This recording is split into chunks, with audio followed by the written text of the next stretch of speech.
नमस्कार दोस्तों, hello guys, कैसे हो? पहचाने मुझे? मैं हूँ आपका दोस्त प्रसाद और स्वागत करता हूँ आपके मेरे चैनल पे जिसका नाम है पीएम गुरु।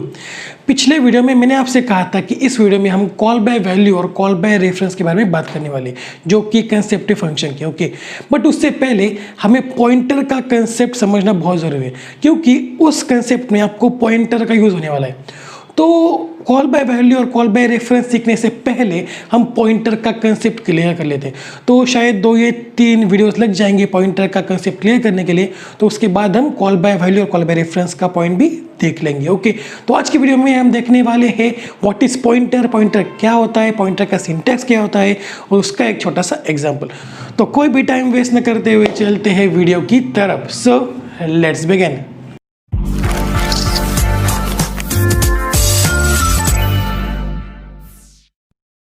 तो फर्स्टली बात करते हैं पॉइंटर की डेफिनेशन क्या है। देखो, pointer is a variable that stores address of another variable. Means pointer भी एक वेरिएबल ही है, बट उसमें हम दूसरे वेरिएबल का एड्रेस स्टोर करते हैं। देखो, अब ये चीज़ें आपको शायद समझ में नहीं आएंगी, बट आगे समझ में आ जाएंगी।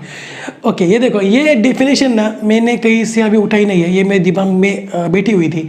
तो इसका एक किस्सा है गाइस कि ये डेफिनेशन मेरे दिमाग में फिट कैसे हुई। सुनो, फर्स्ट ईयर में जब मैं था तब मुझे एक टीचर थी जो मुझे सी सिखाती थी। वो अभी भी सिखाती है, बट उनका सब्जेक्ट अलग है क्योंकि मैं अब टीवाई में हूँ। ओके, तो फर्स्ट टाइम में जब मैं था वो मुझे सी सिखाती थी और उन्होंने एक बार कहा था कि अगले दिन ना पॉइंटर की डेफिनेशन मतलब कि याद करके आना, राइट।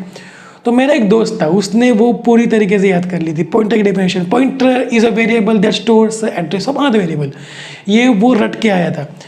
और उसके बाद मैम जब भी कोई ओरल लेती थी, प्रैक्टिकल लेती थी, एग्जाम लेती थी, तब मैम मुझसे सिर्फ और सिर्फ पॉइंटर की डेफिनेशन ही पूछती थी। तो हम सब वहाँ पर हंसते थे, बट उसकी वजह से ये डेफिनेशन जो है मेरे दिमाग में फिट बैठ गई। सो पॉइंटर की डेफिनेशन क्या है? Pointer is a variable that stores address of another variable.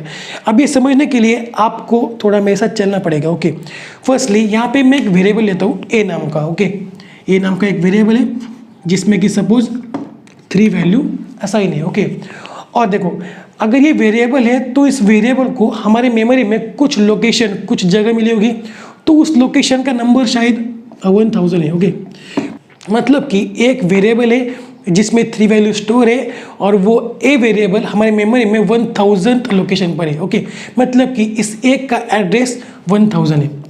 Okay, समझ रहे हो? तो अब देखो, पॉइंटर भी एक वेरिएबल ही है। ओके, यहाँ पे मैं एक ptr नाम का एक पॉइंटर डिक्लेयर कर देता हूँ। तो पॉइंटर नाम का एक वेरिएबल है जिसमें हम इस एड्रेस को स्टोर करेंगे, मतलब कि 1000। ओके, अब समझ में आ रहा है कि pointer is a variable that stores address of another variable, right. समझ रहे हो ना? तो देखो, इसका सिंटैक्स क्या होता है। देखो, इसका सिंटैक्स अगर मैं देखूँ तो type star pointer name. Type मतलब क्या है? देखो, पॉइंटर जिस वेरिएबल को पॉइंट कर रहा है, मतलब कि जिस एड्रेस को पॉइंट कर रहा है, उस एड्रेस पे जो वैल्यू है, मतलब कि 3, उसका जो डेटा टाइप है वो पॉइंटर का भी टाइप होगा। समझ रहे हो? क्लियर हो पाई रही चीज़ें? मतलब कि पॉइंटर जिस भी वेरिएबल को पॉइंट कर रहा है, उस वेरिएबल में जो वैल्यू है उसका जो डेटा टाइप है वही आपके पॉइंटर का टाइप होगा। मतलब कि देखो, इस केस में बात करते एग्जाम्पल। तो यहाँ पे 3 क्या है? 3 एक इंटीजर है, राइट। तो यहाँ पे टाइप क्या बन जाएगा? इंटीजर। उसके बाद स्टार एक ऑपरेटर है, राइट। उसके बाद पॉइंटर, यहाँ पे पॉइंटर का नेम क्या है? ptr।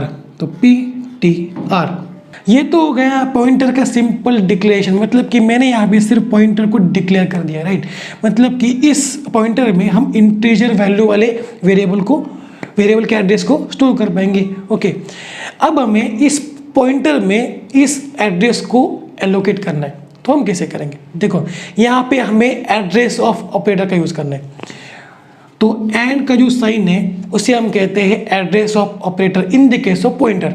ओके, अब हमें पॉइंटर में इस एड्रेस को स्टोर करना है, तो हम कैसे करेंगे?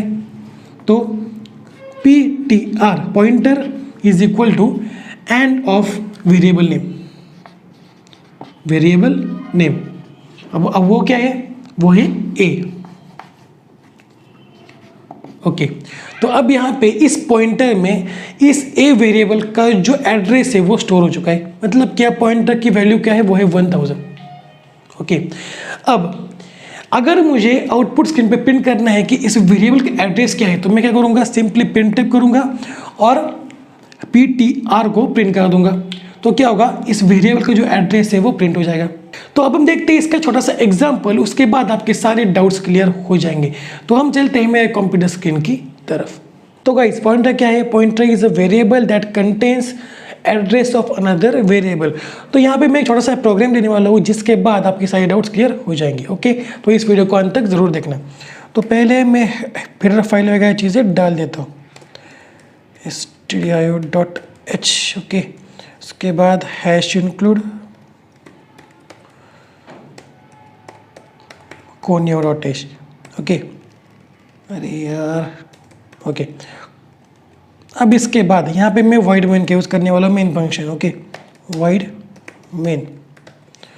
ओके, अब देखो यहाँ पे मैं एक वेरिएबल डिक्लेयर करने वाला हूँ जिसका नाम a होगा और जिसमें हम 3 वैल्यू स्टोर करेंगे। So integer a is equal to 3। Okay, तो देखो यहाँ पे मैं एक पॉइंटर भी डिक्लेयर करने वाला हूँ जो कि इंटीजर वेरिएबल को पॉइंट करेगा, मतलब कि a वेरिएबल को पॉइंट करेगा। ओके, तो उसका टाइप क्या होगा, वो होगा इंटीजर, और स्टार मैं उसका नाम दूंगा PTR। Okay, pointer PTR। तो ये एक पॉइंटर बन गया जिसका डेटा टाइप इंटीजर है, मतलब कि वो ऐसे वेरिएबल को पॉइंट करेगा जिसमें इंटीजर वैल्यू स्टोर होंगी। ओके, तो इसके बाद मैं क्लियर स्क्रीन फंक्शन का यूज़ कर लेता हूँ पहले। ओके, अब इसके बाद हमने पॉइंटर को तो डिक्लेयर कर दिया, अब हमें पॉइंटर में एक का एड्रेस स्टोर करना है। वो हम कैसे करेंगे, PTR मतलब कि pointer name is equal to and operator मतलब कि एड्रेस ऑफ ऑपरेटर, और इसके बाद a, उसके बाद सेमीकोलन। अब PTR में a का एड्रेस स्टोर हो चुका है। ओके, अब हम देखते हैं इसे प्रिंट करके कि कैसे प्रिंट होगा। ओके, तो printf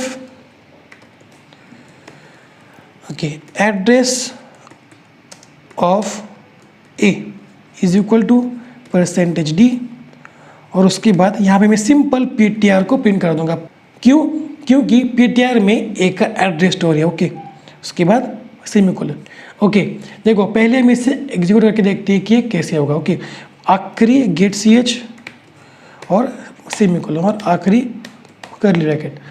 अब मैं इसे सेव कर लेता हूँ, मैं इसे नाम देता हूँ pointer.c। ओके, अब कंपाइल। तो देखो यहाँ पे 0 एरर्स है, तो मैं रन प्रोग्राम को कर सकता हूँ। ओके, तो रन। ओके, अब देखो address of a is -12। Okay, तो अब हम एक और पॉइंट की बात करते हैं। तो देखो अगर आपको पॉइंटर जिस वेरिएबल को पॉइंट कर रहा है उसकी वैल्यू देखनी है तो आप कैसे देखोगे, तो अगेन printf तो वैल्यू ऑफ a। अगर आपको a की वैल्यू देखनी है तो आप कैसे करोगे, %d, और उसके बाद मैं यहाँ पे स्टार PTR का यूज़ कर देता हूँ। अगर मैंने स्टार ऑपरेटर का यूज़ कर दिया तो आप वो पॉइंटर जिस वेरिएबल को पॉइंट कर रहा है उस वेरिएबल में जो वैल्यू है उसको डिस्प्ले कर देगा। ओके, ओके, अगेन देखते हैं, सेव, उसके बाद रन। अब देखो ये वैल्यू ऑफ a इज 3, मतलब कि -12 लोकेशन पे जो वैल्यू है उसको उसने डिस्प्ले करा दिया है। ओके, तो आगे बात करते हैं। अगर आपको किसी भी वेरिएबल का एड्रेस चाहिए विदाउट यूजिंग पॉइंटर तो आप कैसे करोगे, देखते हैं। printf okay address of a is equal to %d, और उसके बाद मैं सिंपली क्या करूँगा, एंड ऑपरेटर का यूज़ करूँगा जो कि एड्रेस ऑपरेटर, और a मतलब कि वेरिएबल नेम डाल दूँगा। तो एंड a मतलब कि एड्रेस ऑफ a, और इसके बाद सेमीकोलन। अगेन मैं इसे सेव कर लेता हूँ, सेव, और अगेन हम इसे रन करके देखते हैं। तो देखो इसने -12 को प्रिंट करा दिया है। मीन्स कि आप एंड ऑफ a की मदद से भी a का जो एड्रेस है वो डिस्प्ले करा सकते हो। ओके, अब आपको समझ में आ रहा है कि जब मैंने PTR का यूज़ किया तब आप उस ए का जो एड्रेस है वो डिस्प्ले कर दो। जब हम स्टार ऑपरेटर का यूज़ करते हैं पॉइंटर नेम के साथ, तब वो पॉइंटर जिस वेरिएबल को पॉइंट कर रहा है उस वेरिएबल की वैल्यू डिस्प्ले हो जाती है। ओके, और उसके बाद आप एड्रेस ऑफ ऑपरेटर की मदद से किसी भी वेरिएबल का एड्रेस भी डिस्प्ले करा सकते हैं। ओके, अब देखो, अब आपको एक और बात मैं दिखा देता हूँ। ओके, पॉइंटर, ओके, यहाँ पे again printf value of a is equal to %d, और यहाँ पे मैं क्या करने वाला हूँ, एंड ए को ब्रैकेट में डाल के उससे पहले स्टार पॉइंटर का यूज़ करने वाला हूँ। देखते हैं क्या होता है। स्टार और उसके बाद ओपनिंग क्लोजिंग सर्कुलर ब्रैकेट और उसके अंदर एंड ए। ओके, अब क्या हो रहा है, देखो एक वेरिएबल है और एड्रेस ऑफ ऑपरेटर की मदद से हम एक के एड्रेस को एक्सेस कर रहे हैं, और उसके बाद स्टार की मदद से हम उस एड्रेस पर जो वैल्यू है उसको डिस्प्ले कर रहे हैं। ओके, अगेन देखते हैं कि ये क्या होगा। सेव और रन। अब देखो, इसने value of a is equal to 3 को प्रिंट करा दिया है। तो अब आपके सारे डाउट्स क्लियर हो चुके होंगे। अगर आपको अभी भी कोई डाउट हो तो मुझे कमेंट बॉक्स में ज़रूर पूछना। ओके, तो मिलते हैं अगले वीडियो में, तब तक के लिए इस वीडियो को लाइक कर दो, चैनल को सब्सक्राइब कर लो। मिलते हैं अगले वीडियो में, तब तक के लिए see ya have a good day, bye.